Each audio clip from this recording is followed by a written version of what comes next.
Welcome back to the Political Marketing Podcast with me, Benedict Pringle. This is the podcast that seeks to understand how election candidates, political parties, and campaigning organisations win hearts, minds, and votes.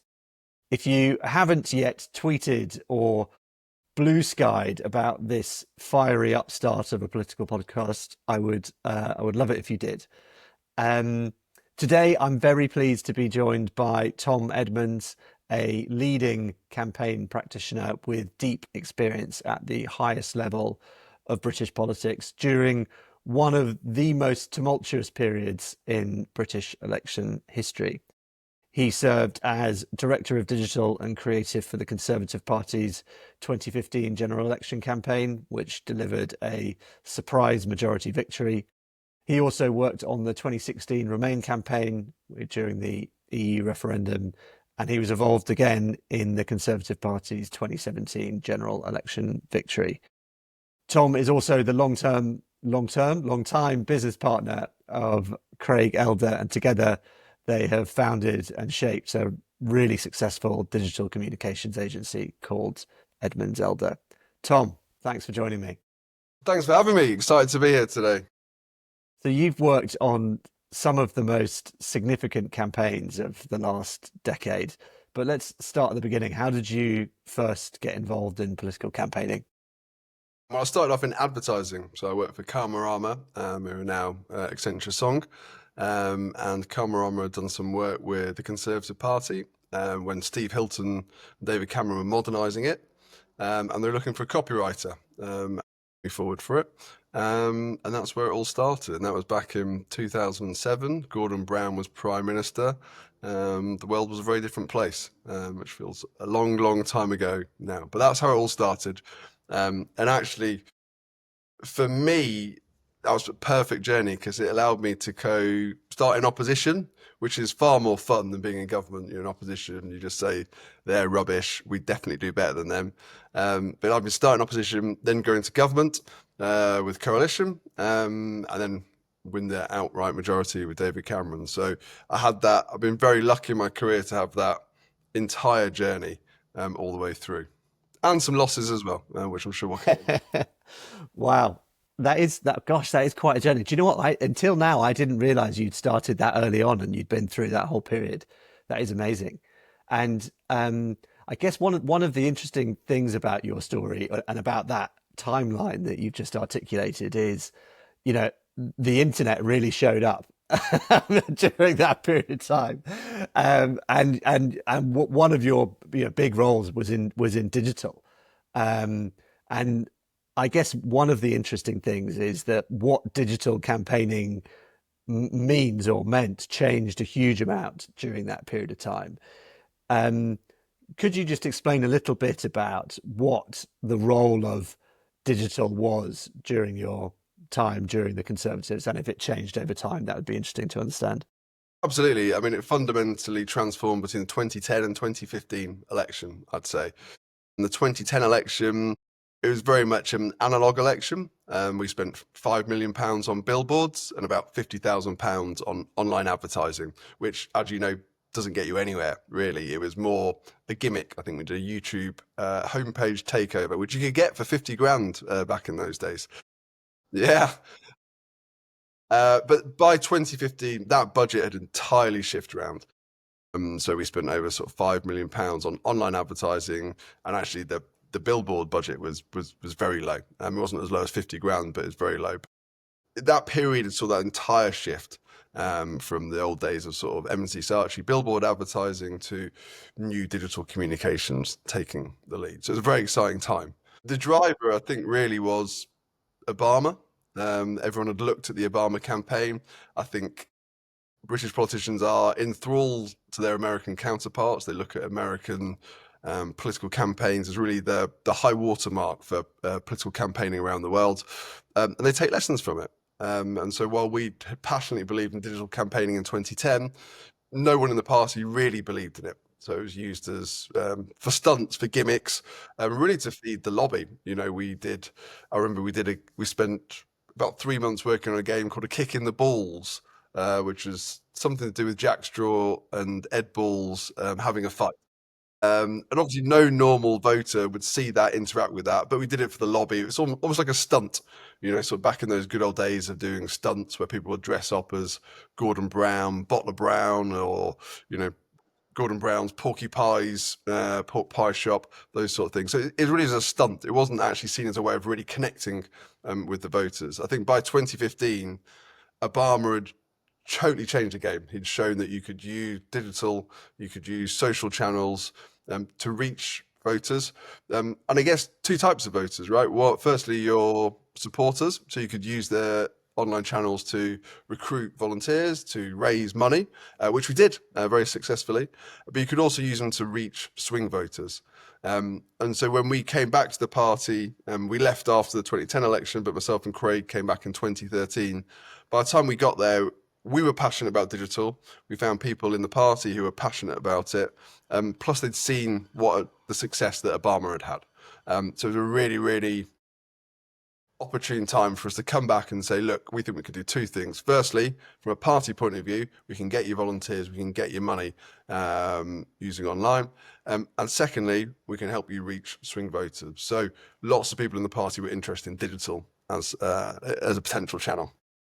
That's fascinating. And what I find fascinating about it is that it seemed to me and to lots of other commentators that the Conservatives in the 2015 election made a big sort of leap on the digital side of things and were using it, as you say, much more seriously. It wasn't a gimmick. It was, it was a core part of the campaign.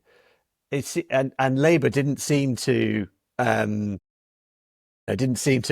catch the drift. I wonder why that was, because as you say, Obama had made it very clear that it was possible or even necessary. Um, do you have any sense of why the Conservatives were the people to make the most of it? I think it came from the top. I think it came from Cameron and Osborne, who were very keen to experiment with communications. They're both interesting communications. David Cameron was famously a PR man, and George Osborne just loves political communications. He loves American political communications. So they're really obsessed by what can we use to sort of gain that advantage. And then I think we had lots of advocates within the party. Lord Feldman, the party chairman, Lynton Crosby as well. They all could see the potential of digital. And so actually we didn't have to spend as long as you might have thought convincing people that digital's a really important channel, which we still have to do with businesses, right? Digital's a really important channel. You still have to explain to them and win over CEOs.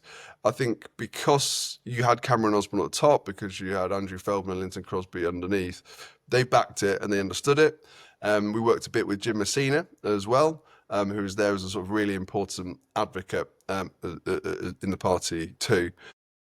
And I think once you start using digital channels properly, once you start backing local MPs, local candidates, so they can see the impact it's having, they sort of feedback positively. They're like, brilliant, well, I just posted on this and the reach it got was amazing. They would feedback, look at the engagement it got. And yes, you'll get some negative comments. You're a Tory politician online, right? You're going to expect that. But they could see the impact it was having. So we got that sort of brilliant sort of virtuous cycle where we were running ads, people could see the benefit, they were feeding it back to the centre that was having an impact, and so we got more money and we got a chance to sort of explore it further as a channel. Yeah, it's so interesting. So at the 2024 general election, you heard lots of feedback. This is sort of reported in the press that when Labour spent a huge amount of money on YouTube advertising, trying to hit the big screen, get on TV, that MPs or prospective MPs were being stopped in the street by people saying, "Hey, I know you," or you're that person off the telly. And I think that feedback loop of MPs seeing it affect their recognition on the street, or issues sort of growing in salience because of the advertising, and feeding that back to the centre, it does seem to generate this sort of virtuous cycle, as you say, where confidence builds and people put more into it, and then sort of just gets better and better. I think that's Um, exactly right. There's always a view. I think external people always view political campaigns as almost like there's sort of four or five people at the center. You know, they're always described as gurus who are making all the decisions. But actually, like the feedback from people out on the ground is the thing that really drives campaigns. You know, it's actually the thing, and I know we'll probably come on to it, but it sort of led to the Alex Salmond pocket poster. You know, when you're getting that feedback from the ground, that really affects the messaging, but also the channels you use as well. So let's talk about, because the Miliband in Salmon's Pocket, I think, is the best political ad of all time, and potentially the most effective and consequential ad of all time.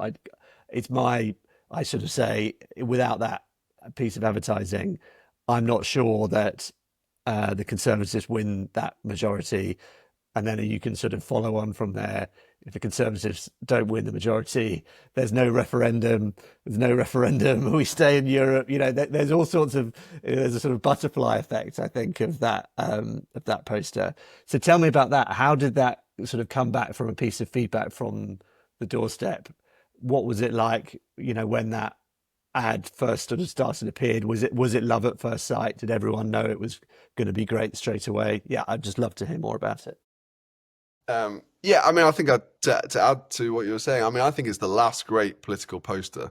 I just can't see the way communication has changed. I cannot see there being another great political poster that sort of crystallizes what everyone is thinking, managed to sort of actually resonate with people on the ground.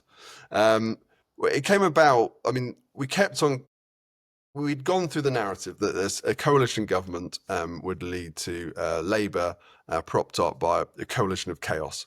And you kept on hearing these groups in the focus groups sort of up and down the country, this idea that, look, Alex Salmond's, Ed Miliband's weak, you know, he's perceived as weak, you know, he sort of doesn't have that perception of strength. He's not tough enough, as he famously said in his interview. And there's the belief that Alex Salmond at that point was a very dominant figure. He was a very aggressive figure. He was a very bellicose figure. He was seen to sort of stand up for Scotland. And it was very clear that if you put these people together, who was going to win? Who was going to be sort of the dominant factor? And that just came back time and time again in focus groups. And we'd run Facebook ads on it. We developed sort of creative that had him sort of Miliband dancing to Gordon Brown's tune, but we were looking for a poster idea, and we briefed M&C Saatchi on it, and they came back with this sort of classic M&C Saatchi ad, which was, you know, has no words on it whatsoever. You know, it's all about the visual. It's all about the visual. It's very simple. You know, it harks back to that tradition of Labour's not working. It harks back to the tradition of boxing glove for Labour's tax whammy. It harks back to sort of tax bombshell. It has all the sort of hallmarks of a great party. Uh, Um, they came in, they presented it to myself and Lynton Crosby. I don't think, obviously, what happens with these great ads is everyone claims they knew from the start it was amazing. yeah. I sort of thought it was good. I sort of quite liked it. I thought it was. I had a question about whether people would get it and people would understand it. I had a question about Ed Miliband's face. He looked like quite like a lemming to me. I don't know whether people would instantly recognise it. Uh, but the minute you sort of tested it in groups, they were like, "Oh yeah, that's brilliant. That's brilliant." And I think it's very interesting when you test ads in groups, like great ads, they sort of recognize and they understand straight away. They tend not to like positive ads. They only like negative ads that they find funny. And I think it had that classic M&C Saatchi element of humor in it as well. Um, I think the impact was massive. I mean, I remember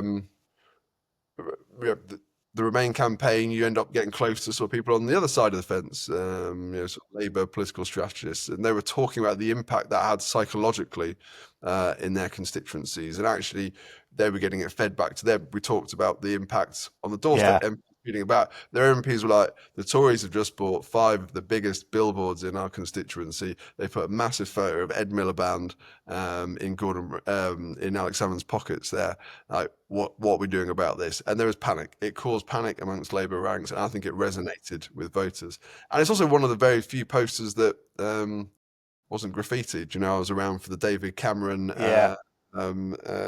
famous airbrushing Yeah. poster, which led to mass graffitiing up and down the country from the sort of very clever "We can't go on like this with suspicious minds" Elvis parody to someone just frankly drawing balls and a penis on his forehead. But both of which were funny. But it was a brilliant post in that you couldn't graffiti it, you couldn't Yeah. really take the piss out of Tories for it, and it really resonated. Just had that humour and the cut through and raising that as an issue. I guess obviously you're working advertising, so I'm teaching you to suck eggs. Like a billboard, you can only communicate so much, but what you can do is raise the salience of an issue, and I think that raised the salience of Ed Miliband as a weak leader, and this idea we want to avoid that coalition. Brilliant. Yeah, spot on. Yeah, I remember when I saw it for the first time. I remember texting someone. I can't remember if it was you or not, but I remember texting someone saying, "This is gonna be massive." Yeah, from that first moment I saw it, I just thought, "Wow, this is gonna be amazing." So I want to touch on Lynton Crosby because you've obviously worked with him very closely, and he's a master of the game, isn't he? Um, so he's known for message discipline, and my assumption is that he runs a tight ship operationally too. Is that the case? Is he the message guy and the operations guy? And in terms of planning for that 2015 majority, like, tell me a little bit about it. How far out do you start? What's the process that you go through building for a successful election period? Yeah, I mean, I think a tight ship's a slight understatement, if I'm brutally honest. Linton has the phrase, and Linton has many phrases, most of which have gone down in sort of political folklore. But you can't fatten a pig on market day, was his expression. And we might come on to 2017 election later and talk about that and why it was different. But Linton started that campaign 3-4 years out. He started famously, again, to use a Lynton Crosbyism, getting the barnacles off the boat. Mm. Clearing away all those issues that are a distraction, and you look where Keir Starmer and Labour are at the minute, and there's a lot of barnacles to clear off. But that takes someone who, to do that. I think it's probably worth sort of touching a little bit on Lynton as a man. There are very few. I've met two people in British politics. One's Andy Coulson, one's Lynton Crosby, who could go and chat to any voter in any constituency and be at their level and understand them. And, Lynton always talks about his process in the constituency. He goes round, he jumps in the back of a cab, he goes to the pub, he gets his hair cut and chats to people, and Andy Coulson was very similar as well. You can go and chat to people for that, but they can also go and mix it with the Oxbridge boys who frankly ran the party. They can mix it with the very clever brains, the sort of very sophisticated men and women at the top of the party. So they can sort of talk at that level where they understand voters, but they can also understand how to convince very clever people who potentially aren't as in touch with sort of day-to-day voters of what they need to do. So Lynton had that ability. Yeah. In 2013, from 2012, 2013 onwards, he was talking to David Cameron, George Osborne about the things they needed to focus on, talking to the whole cabinet about the things they need to focus on. And he ran an incredibly disciplined campaign. We focused on the issues we knew were going to make a difference, and that was around the economy and the phrase long-term economic plan. And that was drilled into everyone, up and down the entire campaign team centrally, but everyone remotely as well. And I think what he's very good is bringing people with him on the journey, making them feel involved, and that level of communication that you need as a leader to sort of make sure people understand the mission and purpose and what you're trying to achieve as an organisation, so that he would go round the entire head office and he would say, right, what are the 5 points of the long-term economic plan? He would pick at people at random. It could be researchers, it could be people in my digital and creative team, it could be the accountants, it could be the people who are in charge of the sort of campaign finance. They were all expected to know those pillars of the long-term economic plan. In fact, we plastered them on the wall, sort of that level of message, discipline and focus that he brought to that organisation. And I think if you if you think about a political party, there's so many distractions and so many points of view. Everyone thinks they've got the right political strategy, from donors to MPs to sort of the people who sort of work, to people who volunteer. So he managed to sort of galvanize everyone behind what he knew to be the right messages to deliver to the voters, and there's incredible skill in that. Yeah, and it's just incredible leadership. And as you say, it's like he likes to talk about dead cats, but it's like it's like herding cats. Trying to get MPs, councillors, staff members, everyone to march in the same direction. I completely agree with you. I think that is at least 50% of the job. And so let's go on to talk about 2017, which I'm sure is still on your CV as a general election victory, but was not quite a majority. No. Sort of the Conservatives, you could say, squandered a poll lead. I guess some people would argue that Corbyn and Labour did a brilliant job at, confounding the critics. Talk to me about the sort of structural differences between 2015 and 17. Obviously, radically different timelines.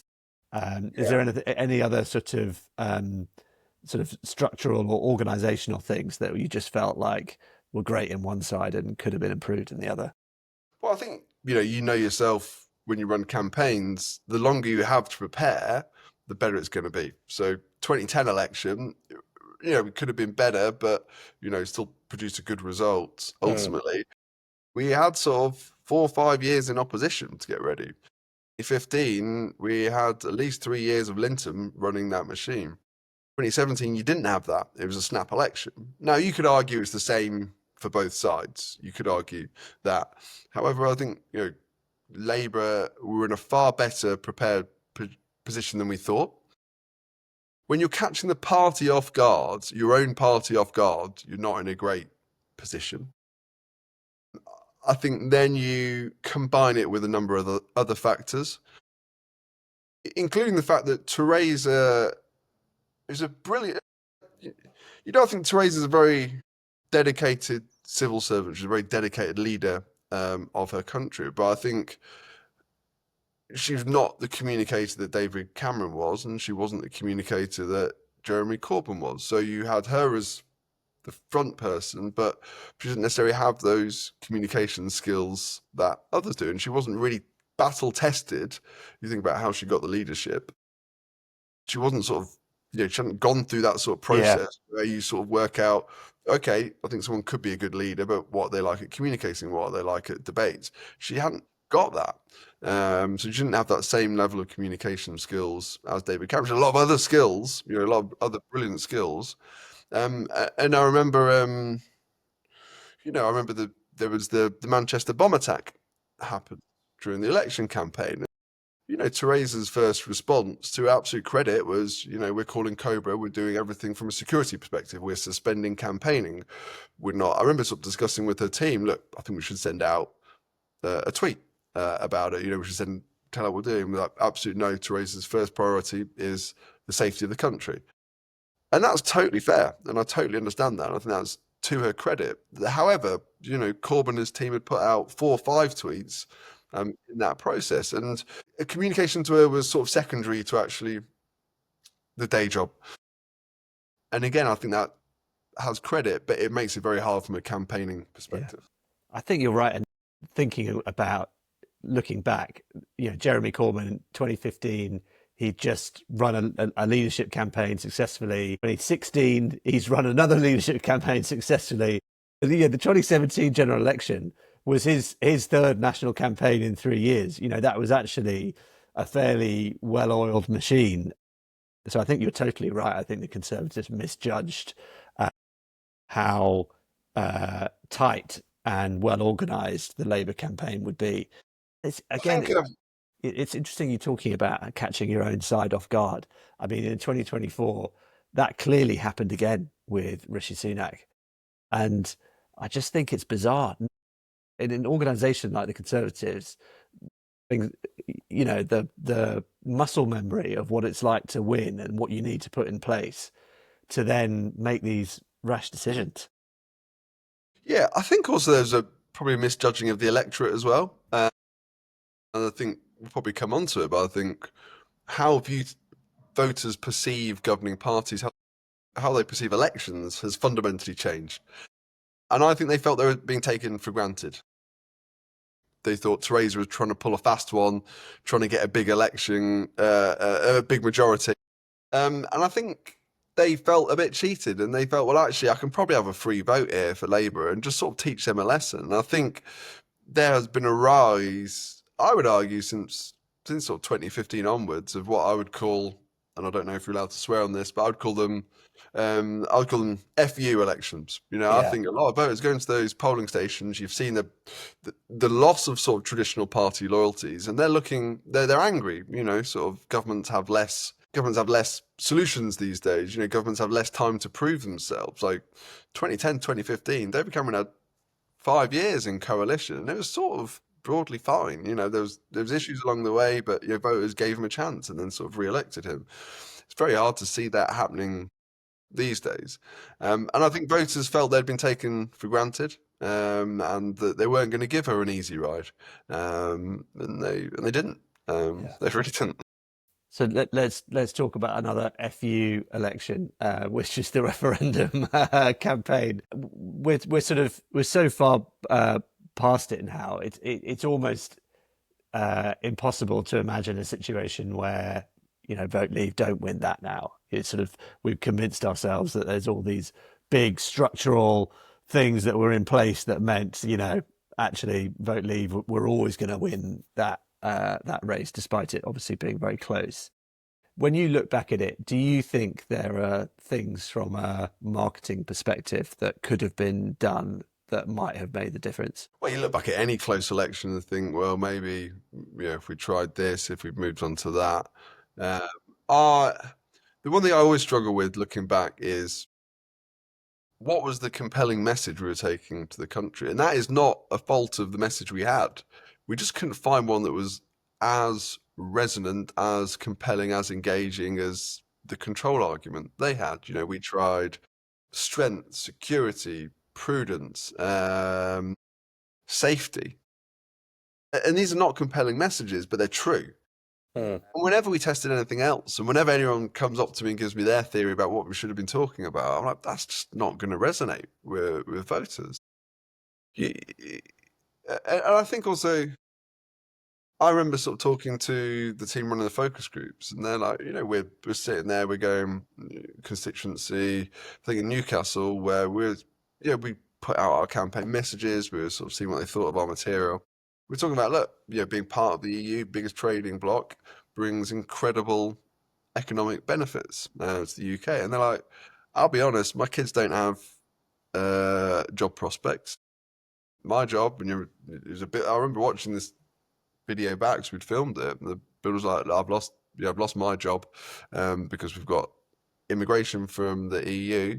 It doesn't mean anything to me. Like this is not, and we struggled to find a compelling message that went all the way through. There was this idea that we were better as part of a bigger entity. But I think at that time, people didn't worry actually about safety. Now, it might be different if you ran that campaign now when you see Russia, Ukraine, and actually start to feel a little bit isolated. We're in a slightly more dangerous world. And people feel a little bit more economically worried about the future. And I think, Ken Clarke always said referendums end up about things that are not the issue of the time. And I think it was a very angry electorate. They, and they took the opportunity to sort of tell the government where to go. I think it became a referendum on Cameron and the Tories as well, which is always dangerous a year into your Second term, yeah. you're into your second term, right? Imagine if Starmer launches a referendum now and becomes the figurehead. I mean, doesn't matter what he's advocating, he's not going to win it because he's linked to it. And I think the other thing I would say is there was a naivety, I think. Is it a naivety? It was an asymmetric campaign. Ultimately, Vote Leave as a campaigning group, they disappeared straight after the referendum. So they could sort of say whatever they like. Our figurehead was David Cameron and the government. So they couldn't say whatever they liked. They were playing Queensberry rules, and Vote Leave were, street fighters. They're bare knuckle boxing. So, for example, take the issue around Turkey joining the EU. Turkey's never going to join the EU, right? But if David Cameron is asked about that, as he was in a debate, that Vote Leave had put up posters saying Turkey's going to join the EU. That's another 80 million migrants coming to this country. David Cameron's asked about it in a debate, like, are Turkey going to join the EU? He can't say, no, absolutely no chance. They're never going to join the EU. He has to say, well, in order to join the EU, you have to pass three of these tests and blah, blah. And Yeah, all the voter's hearing is, he's not said no, he's not said no, he's not said no. Whereas if you actually set up a campaign group that's not linked to the government, sort of a campaign group that effectively sort of disappears, you can actually sort of have a different level of discourse and a different level of conversation with the British public. So I think there was a danger. One of the things I think that held us back was we were the official campaign. We became the government. yeah. No, I think that's right. Um, and this is sort of might be an obvious question, but how front of mind was it that you were running a national referendum versus what everyone who in the rooms would have been used to, which is a series of constituency or sort of regional elections. How different was the strategy that you were implementing on the basis of it being one big constituency versus 650 or whatever? Yeah, it meant a lot more votes were up for grabs than in Yeah. traditional campaigns. So it was lot less segmented. So it was a lot about sort of bigger, broader brush messaging.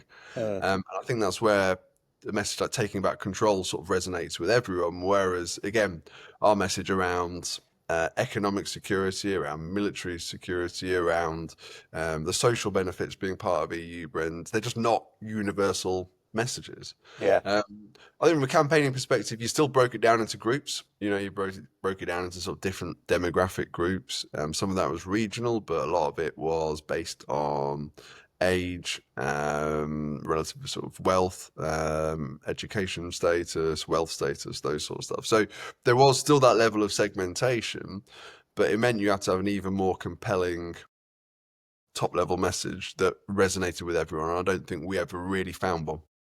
Yeah. Yeah, that's really interesting. Okay, so let's sort of come to the modern day, and obviously you are a digital practitioner. Now you're running a very successful digital communications agency. So I'm interested to know that if you thinking about your team, let's say back in 2015, and what that shape of that team was like, and the sorts of skills you needed. What is the difference nowadays? So let's say you're setting up a team for the next general election for the Conservatives. What are the types of skills that you would be looking to have now that you might not have had back in the day?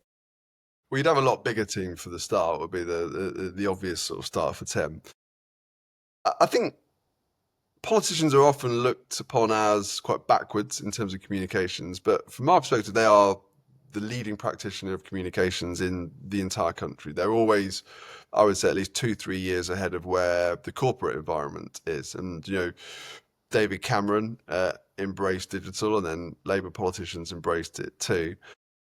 And I think that the big trend, the big shift I've noticed is away from slightly more corporate, polished content towards stuff that feels very authentic, very real. And if you look at the politicians that do well these days, it's those ones that have that, are able to sort of connect with people online. They're able to sort of use the medium. They're able to sort of communicate using channels like TikTok and Instagram just as effectively as they are a Meta or LinkedIn. They have that sort of presence and authenticity that goes across. So I think the big trend for me is away from polished content and towards that sort of content that feels real and actually is engaging. And if you look at Robert Jenrick's content at the minute, and it's much discussed, much parodied, but it's sort of doing what YouTubers do. He's not just sitting there saying, I think this is an issue. He's not a piece to camera. It's not in a beautifully lit room. He's actually out there at the tube station confronting people. He's actually doing what Uh, YouTubers do, which is go and do a thing and film themselves doing a thing.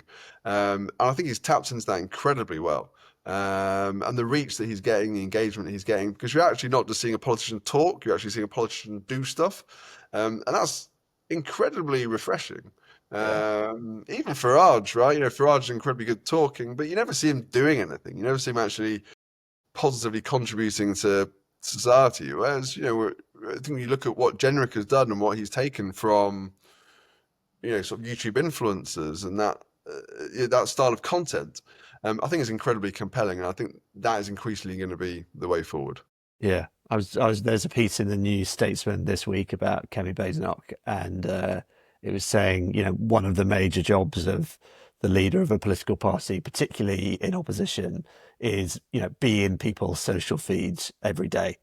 And I think you're right. Robert Jenrick is really getting the hang of that, and it seems that Kemi Badenoch has not got the hang of that. And I know I would say that Farage seems to be able to still dominate the airwaves, even though his social content might not be as good as Jenrick's in terms of drama, but he's got the sort of charisma to carry it himself. I think that's totally right. I think that the other interesting thing I would see well, I'm interested to see what happens in British politics. Learning from the American example, the last election, Donald Trump was incredibly successful at tapping into that right-wing frat boy audience. Going after the youth demographic. Everyone always talks about it. Everyone always talks about the youthquake in British politics. I remember in 2015, everyone told us once Ed Miliband had played pool with Ronnie O'Sullivan and hung out with Russell Brand that they were going to get the youth vote. But Donald Trump managed it, right? He managed to go and hang out. He was on the right shows, he was on the right podcasts.